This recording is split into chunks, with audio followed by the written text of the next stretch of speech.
Just the tips. All right, everybody, Adam here, New York Golf and Fitness, Just the Tips podcast, episode 97, just 3 away from the illustrious 100. Here with the man, the myth, the legend, Mr. Andrew Deforest. What's going on, dude? Not much. Special Thanks for guest. having me on. Is it better than Romano? It's already better, right? Just more handsome. Well, listen, Mike couldn't be here with us tonight, and as New York Golf and Fitness rapidly gets close to opening up, Andrew's going to be a big part of what's happening over here. So we wanted to get him on the podcast, introduce them to those that don't know him, although many do, and I think we got something special to talk about today. So I'm looking forward to it. I'm excited. So for those who don't know, Andrew, PGA Professional here at the Swan and in Saugerties, New York. How long you been at the Swan? Wrapping up year 2. Year number 2. Yeah. How long you been a PGA Pro? About 8 years I've been in the business on this side of things, yeah. And come from an illustrious golfing family. Dad was on the PGA Tour and was a longtime professional at the Rondout Country Club. Brothers were prolific golfers themselves. In the pecking order of Deforest, there's 5 boys. Where are you on the list? I'm in the middle.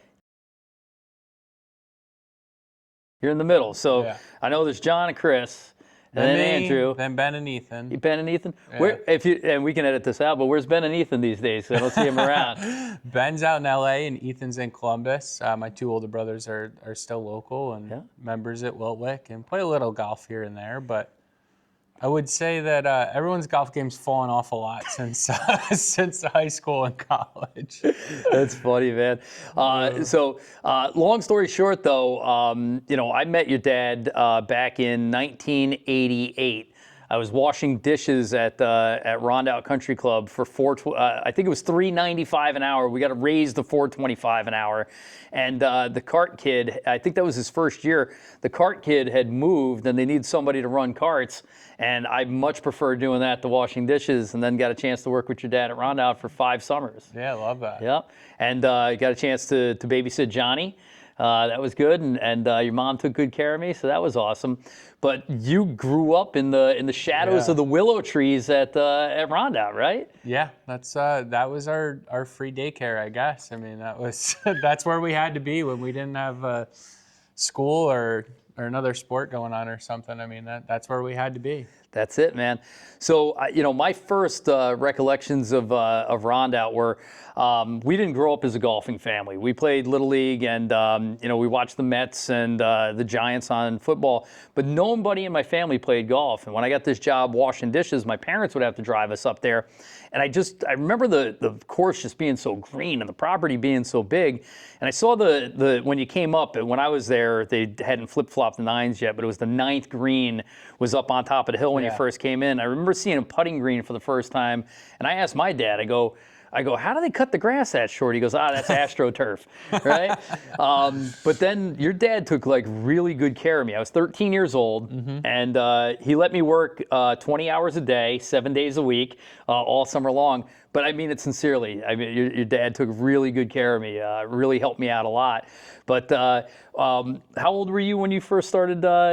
Just as in diapers, you were up there, right? Yeah, I mean, as early as I could. I have a daughter now who's 2 in January, so she's right around 20 months. Yeah. And I got to imagine I was about the same size because I'm already trying to force a club into her hands and get her whacking a ball, and she watches me play all the time, so she kind of gets the concept, and I got to imagine it was pretty similar for me and my brothers. By the way, your daughter's an absolute doll. She's beautiful. She's an animal. Yeah? She's an animal. Well, you got her own golf cart. So if she's 20 months and she's got her own golf cart, she's already sinking putts too. So that's what was so much fun about Rondout. For those of you guys that don't know, Rondout was a 9-hole course that was built in 1965 or something like that.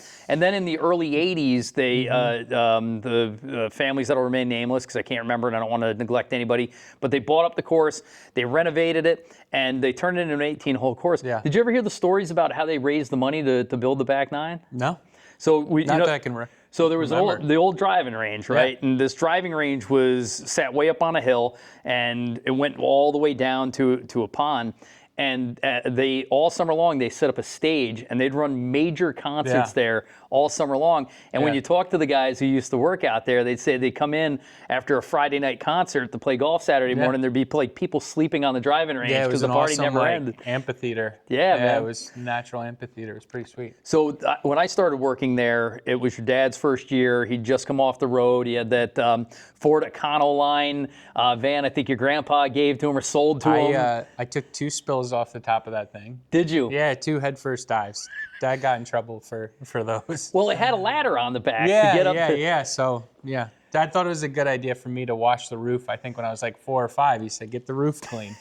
So we definitely have something in common. Because I remember that van. I have horror memories of that van. So I waxed that van's roof a couple of times. Oh my God! He'd put it down by the maintenance barn. But you weren't 4 years old. No, but I was like 13, 14. So it's a big fiberglass top, and I'm up there with like turtle wax, like Mr. Miyagi, wax on, wax off. That thing must be 8 or 10 feet high to fall off of there. Yeah, I remember taking a dive right off the front. And, So very cool van. But like I said, I got a chance to work a lot up there. But I remember my first set of clubs were a set of Arnold Palmer True-Matics. It was 3-through pitch and wedge. It had the matching driver, 3-wood, 5-wood, and they were persimmons. Your dad gave me a putter that he had used on the tour. I didn't think he liked it very much, and that's why he gave it to me. He gave me a Cleveland wedge that had a dime-sized spot, like worn out of the middle of it, because he knew I wasn't going to hit that, and the rest of the face was fine. And there was an ultra leather staff bag, like a 10-inch staff bag made of leather and concrete, right? And it said John Deforest on the front. He took acetone, he wiped it off, and he spray painted it, and he put it together, and he sold it to me for like $3,200 or something like that. No, I'm kidding.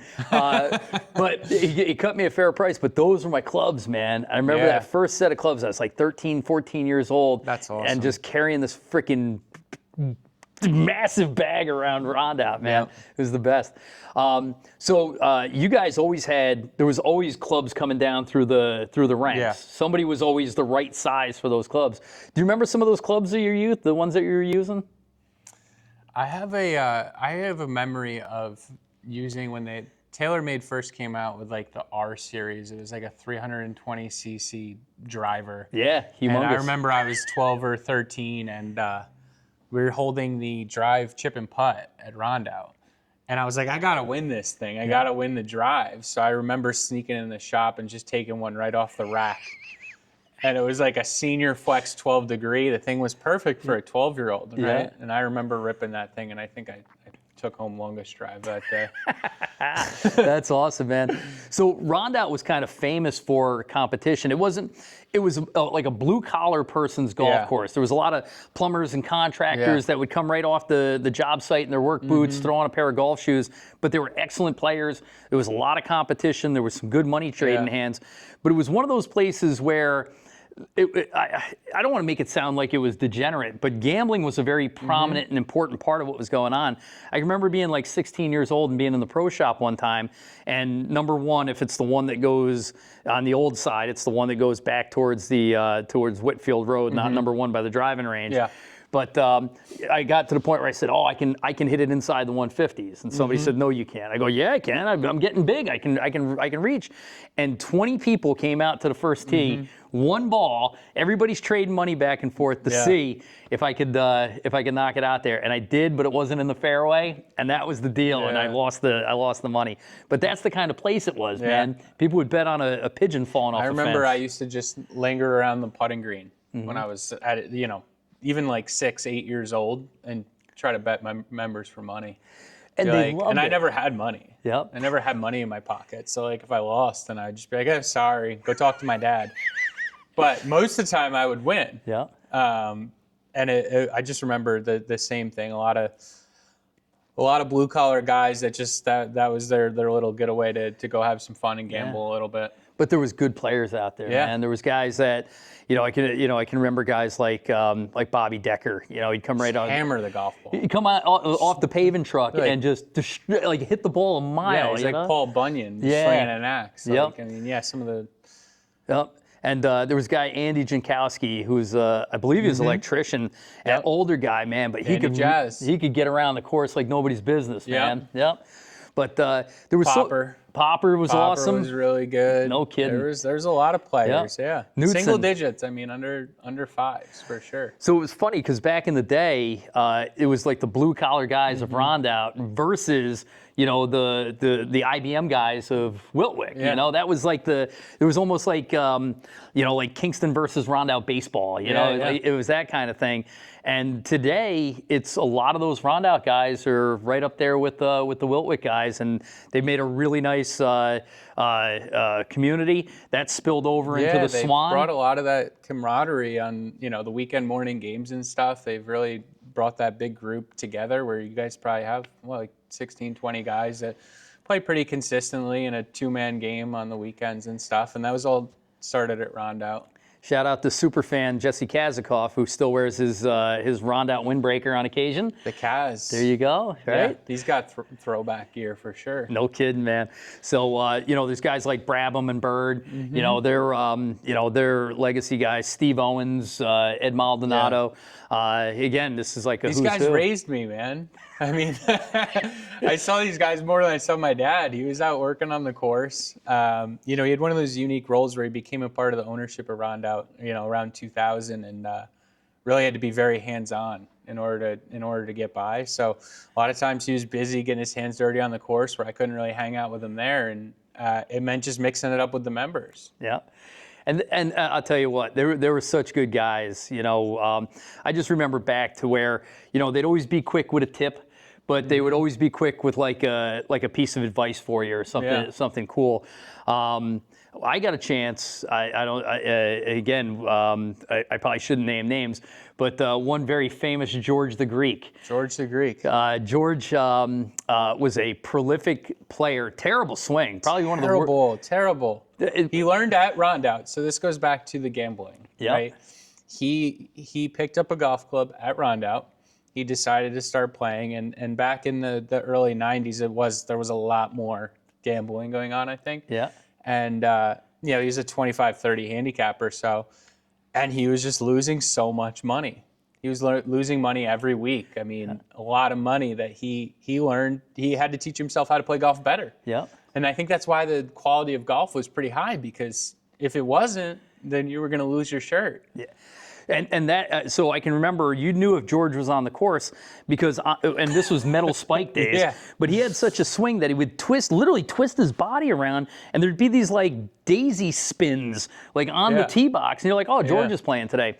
So once a year, George I was getting pretty good. I was down to like a 6 handicap. I was playing in the Hertigan and stuff like that. And George says, my pal Hawk, you're getting pretty good. He goes, you and I are going to play. Yeah. And we're going to play, I forget what it was. To me, it felt like $1 million a hole. Whatever the number was, it felt like way more than I could handle.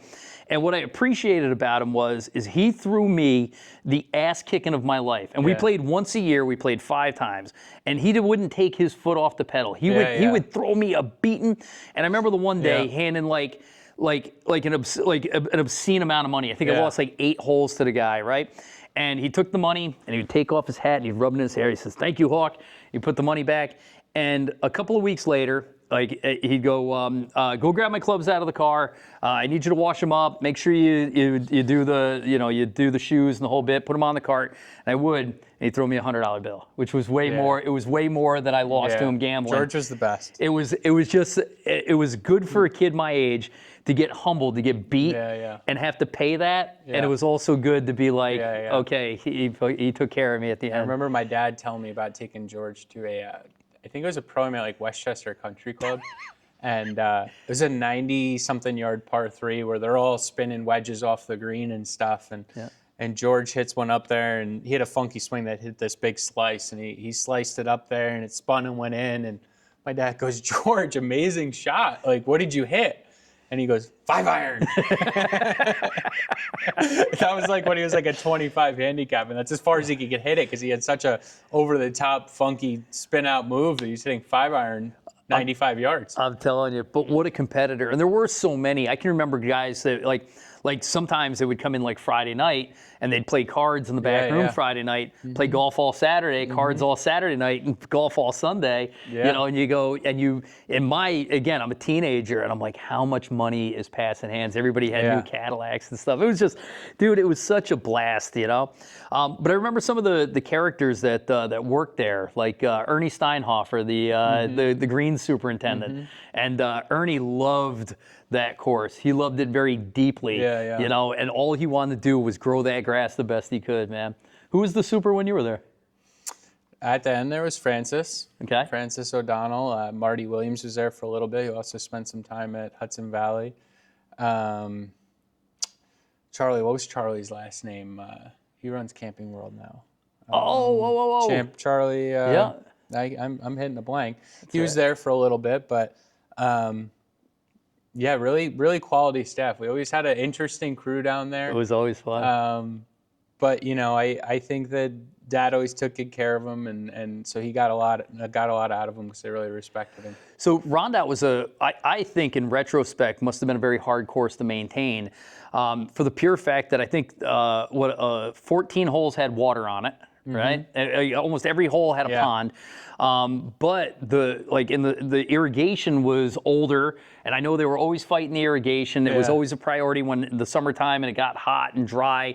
You know, the course would start getting crispy, and getting water where it seemed like there was water everywhere you turned. Getting it into the right spots was like a lot of work. Yeah, I think that part of that kind of ties into you know, the group of members that funded building that back nine. And then taking care of it there forward and built the back nine, didn't completely know what they were doing.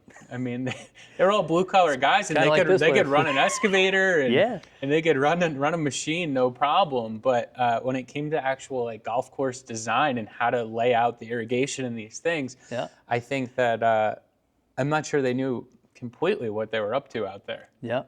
What's really cool though, I think, and again, I want to go back and tell some stories and stuff like this, but what Rondout, now that it's sold and it's become this, you know, world-class 9-hole course by this famous architect, a lot of those holes, a lot of the features that these guys with the excavators built, they're still there. Yeah. You know, I don't know the name of the architect that built the nest, like, you know, but I know he's got a lot. King Collins. King Collins. So one of his most famous project to date is down in Chattanooga, and it's called Sweetens Cove. And that's like a world famous club at this point. So built that from basically scratch, but took what with Rondout, condensed it down into 9 holes. Did some amazing things. I mean, don't get me wrong. But there's still you know, the old 13th hole is still the old 13th hole. There's still three or four holes that are essentially from an aerial view are exactly the same. Then they added their funk on the ground. To, you know, which is kind of their stamp on it, but the overall shape of the hole is the same. I'll tell you what's I don't know if you get this, but when your dad was a major player in helping the course transition from Rondout to a nest, and was the first one to get things up and running there, and invited me and my family up to play. And he said, you know, it was a soft opening. He says, "What did you think of the course?" And I go, "John," I said, "it's a nightmare." And he goes, I go, no, not like the way you're thinking. I said, you ever have that dream at night where you're somewhere that's real familiar, but it's completely different? Like the mountains are the same. You know, the terrain is basically the same, but it's a new course. And you're like, I must have played 10,000 rounds on this course. I know every inch and bump of it, and now it's a different course. On the same footprint. It just feels weird for those of us who've been there a long time. It's very weird. And I've went out there a decent amount because my dad spent 3 years, I think, that Ennis was open, that he was running the golf as they were a functional golf club. And so I've probably spent, you know, 20 to 25 rounds out there. And it really doesn't feel like Rondout at all. Like you said, I see some views, I look at the mountain range and stuff, and I'm like, that feels like it. But then the second I look at my golf ball and this shot ahead of me, I'm like, I'm on Mars. I'm not at Rondout anymore, and it doesn't feel like Rondout. And, it's very interesting how they didn't change that much, but it can feel completely different just due to the way they kind of laid the land out. So So you were talking about grabbing that R7. I'm sure you and we spent a lot of time there. Yeah. And what's the old saying that idle hands are the devil's playground? And when you're there for 15, 18 hours a day and you're a kid, you're bound to find yourself in some trouble. I can remember they used to go in for 4th of July. They always had a connection to something, and they had some significant fireworks. I was probably 15 years old, and they said, come down, help us light these things off. It's funny how we have slightly very similar but slightly different memories of the place, because by the time that I was growing up and have memories of the place, it really calmed down a lot. Like from the mid 80s to the mid 90s, it was pure chaos. I mean, I don't know if it would have survived with today's cell phones and everything that goes on in today's world. I haven't thought. I don't think those things can exist anymore. No. I can remember being like 14 years old and driving a member home.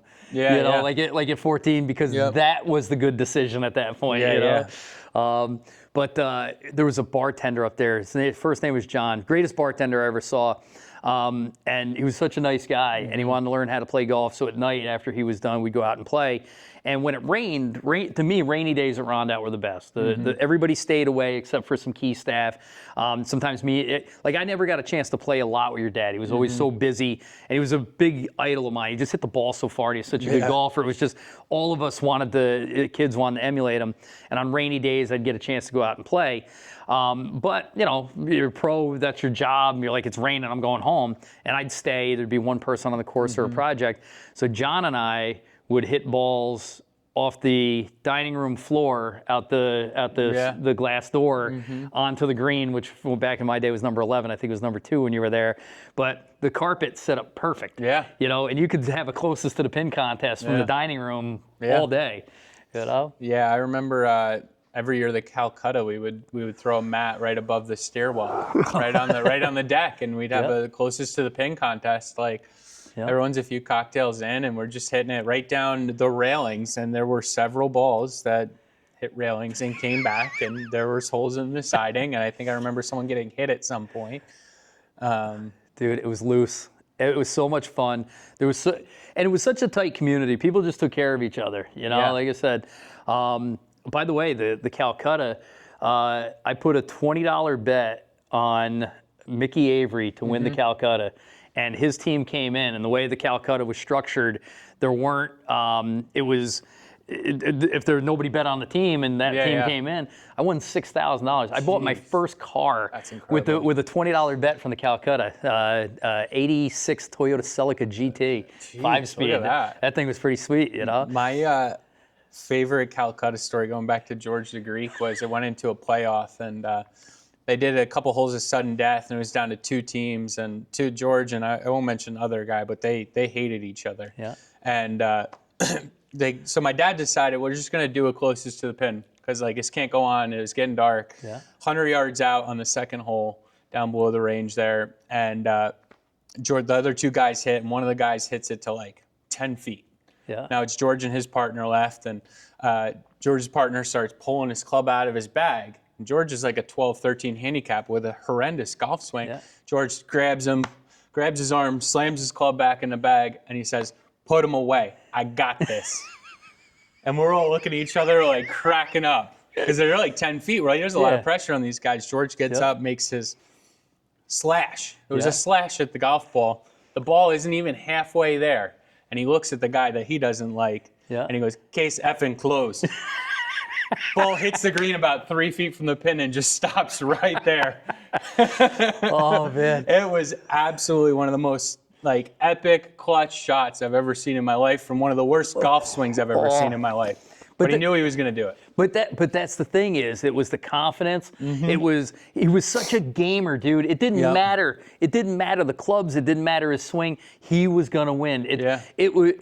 For young guys like you and me to be around George the Greek was inspiring, because you go, just pure will can make a champion. Yeah. He didn't have ability. He wasn't athletic and even. I think it played a huge part in so me and my 4 brothers all played Division I golf, and I mean that's what we grew up with. Similar stories with George, where we go out and lose a couple bucks and they'd make you pay. Yeah. And we learned how to compete at a very young age. We didn't have a lot of money as a family, so we weren't traveling to AJGA events. We weren't traveling all over. A lot of that competition was from like Rondout members, and just having to kind of level up and at a young age.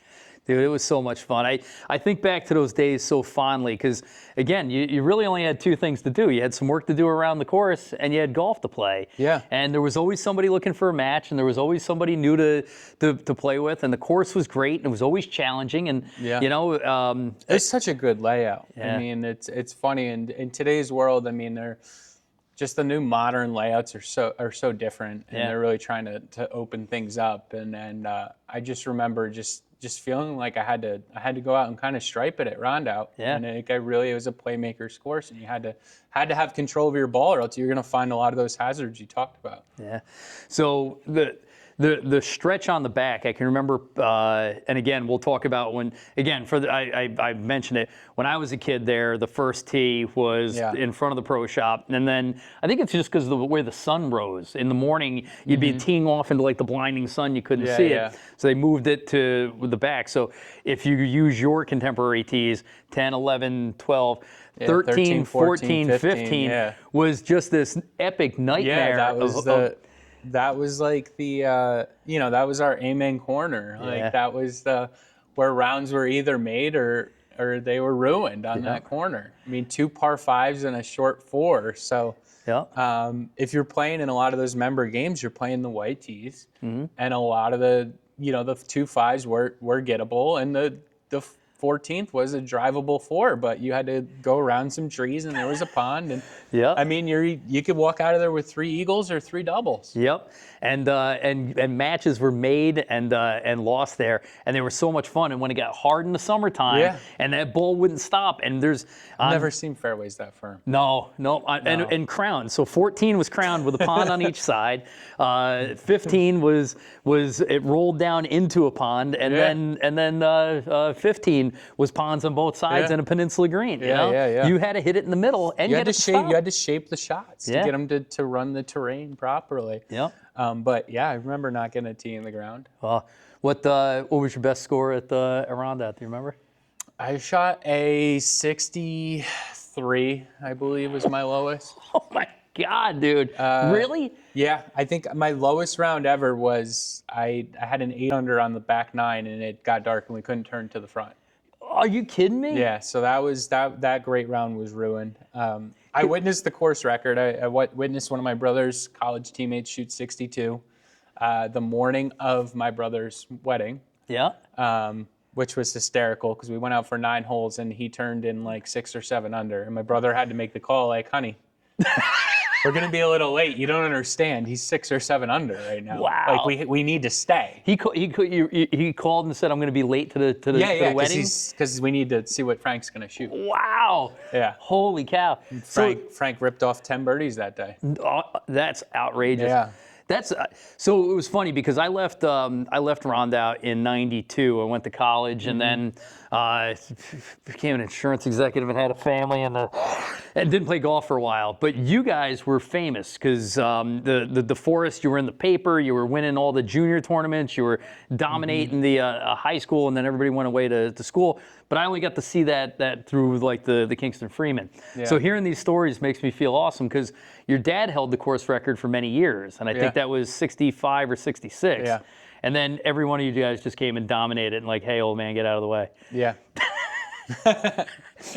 The 8 under on the back though, that's I can't even wrap my head around that. I was going to tell you about my 74 I shot, but I guess I'll save that for another podcast. Yeah, and I birdied par 10. Yeah. And I birdied 11 through 18. Really? Yeah, so it was 8 in a row. There was no eagles in there, and I'm like, I tried to convince my dad. I'm like, well, the sun's going down, so I'm like, it's like a rain delay, just like in a tournament. I can pick up tomorrow morning, and he said, no, that doesn't fly.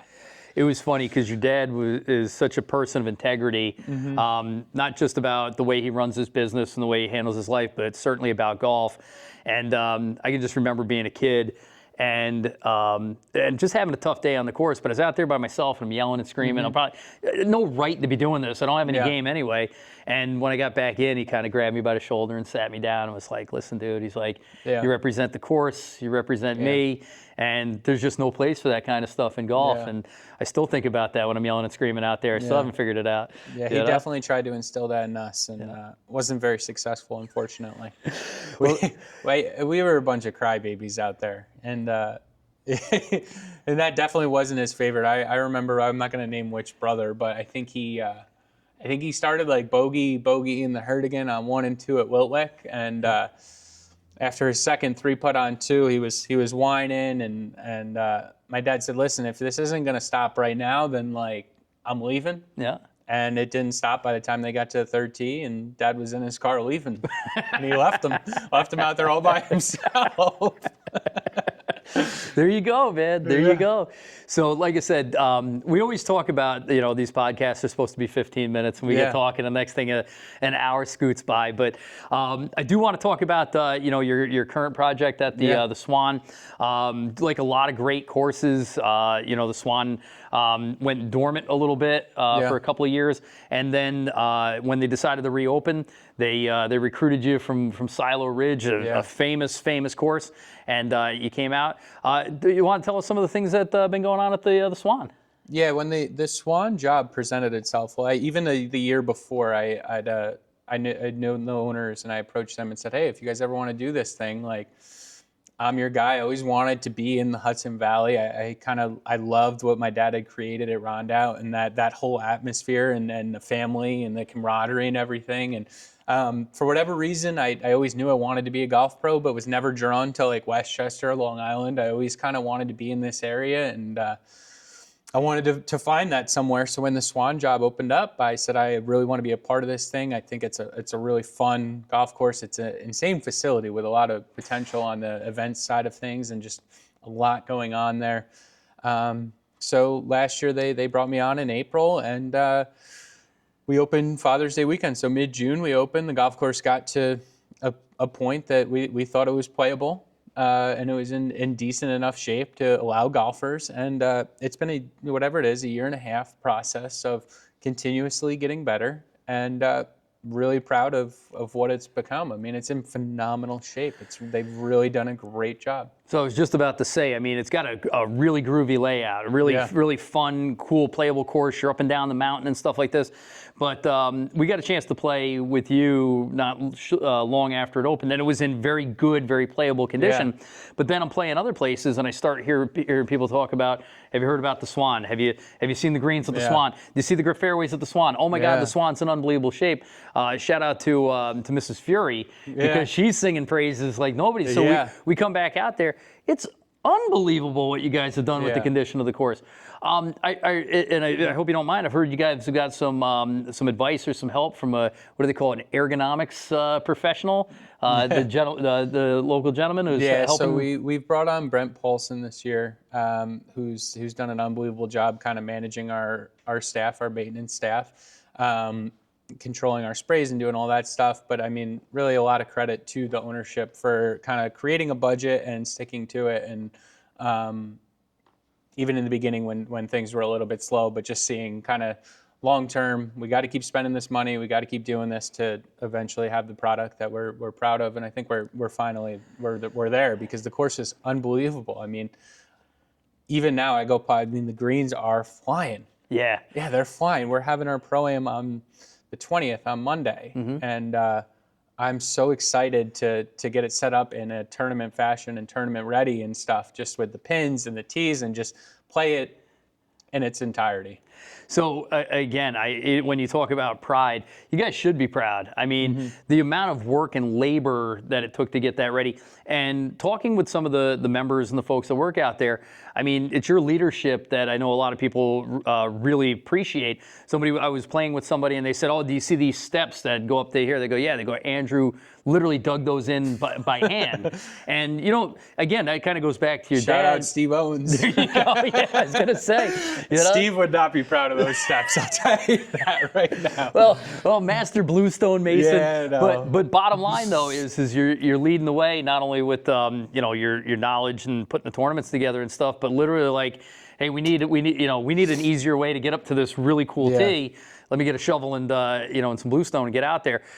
Again, it just talks to your leadership and how fast you guys have made this, a premier destination in the Hudson Valley. So congratulations. I appreciate that. I want to be there long term. Yeah. So that's all it comes down to. Like, how do I build this into something that, like, I'm not going anywhere for a long time. Yep. Not to bring it back to golf for a minute, but last year in the Pro-Am, you shot the Swan course record, right? Is that where the 59 came from? That wasn't in the Pro-Am, but I did fire 59 last year. I don't even know how. Yeah? I have no clue how. It's just, I don't know. They talk about those days that, like, everything was just going in, and it was one of those days.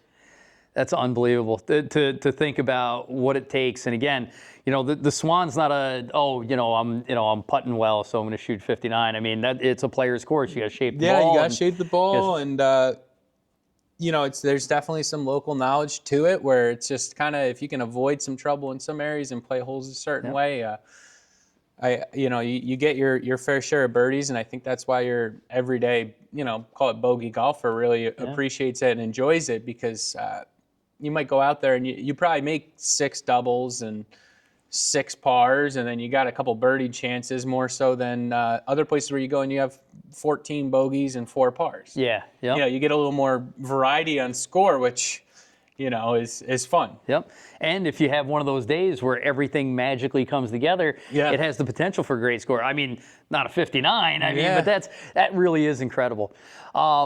Last thing I got for you today, I just wanted to, from me and Mike, and again, we're missing Mike today, but want to thank you. I mean, as we embark on New York Golf and Fitness, and guys, we're this close to opening the doors. It's amazing. We really want to thank you from us for shepherding us through this. Mike and I, we have a social media presence, and we like playing golf. And that's about it, And so when this presented itself, we really did need a guide and a mentor. And you've been a lot more than that. Everything from, what the potentiality is to, what color the match should be. So, like I said, from all of us at New York Golf and Fitness, again, looking forward to continued partnerships now and in the future. Yeah, so thanks a lot. I'm beyond excited to be a part of this thing, and excited for you guys, a couple good guys, and I know that golf is your passion, and it's really cool to see someone try to translate that into doing something for a living and creating this space. I mean, it's absolutely wonderful. This will be fun. I said, it's been a blast so far, but there's been a lot of times where I know Mike's like texting you like at 4 in the morning, and then again at midnight going, what do you think about this launch monitor? What do you think about this software? And again, you've been absolutely awesome, dude. So I really appreciate it. But anything else? Anything I missed, or anything you want to add? No, man. I appreciate you guys having me on, and stay tuned for what's to come here. It's going to be exciting, and this is the direction of where golf is heading, right? Like this is, for the people who don't know, indoor golf can be so beneficial to your games in so many more ways than you think. It's not about just staying fresh and like just, you can actually just get better. Yeah. It's not about just maintaining. I think it's a way to get better. Yeah. Every single time you get that immediate feedback in a controlled environment, which you don't get outside, and it's just absolutely, really helpful to be in here. What did you, when you were in like high school golf and stuff, what did you do in the winter? So November rolls around. I played ball. Did you? Yeah. We didn't do we would go south for a trip to Florida, but we wouldn't really play golf. It'd be like a Disney thing or something like that. But we really took the time away. Yep. Yeah. So did you find yourself, like most of us amateur golfers or mere mortals, where I'm starting to play my best golf in the fall, it's the Northeast, November comes, I got the heavy jacket on, I can't swing anymore, then I don't pick up a club until March again, I'm kind of back where I started from. That's what I'm hoping this is going to cure for so many folks, is just like you're saying, I'm on my path to getting better, and then when October, November hits, I can get really good, and then I come out in March and I'm a far superior golfer. What else are you going to do? What else are you going to do? Like, what else are you going to do? I'm not playing basketball, not at 5'6". I'm not going to play basketball anymore. I feel like I need a wheelchair after that. I'm not going snowboarding. I'm coming in, I'm getting better at golf. There you That's go. what I love. I think that's going to be the T-shirt. It's going to say, "I got better at New York Golf and Fitness," and it really is whatever you want to get better at. Yeah. But we're going to see Andrew in the spring. He's going to be jacked, the six-pack. He's going to be like an Adonis, man. And I'm going to be able to straighten out that hook. So, like I said, we want to give a quick shout out to our sponsors.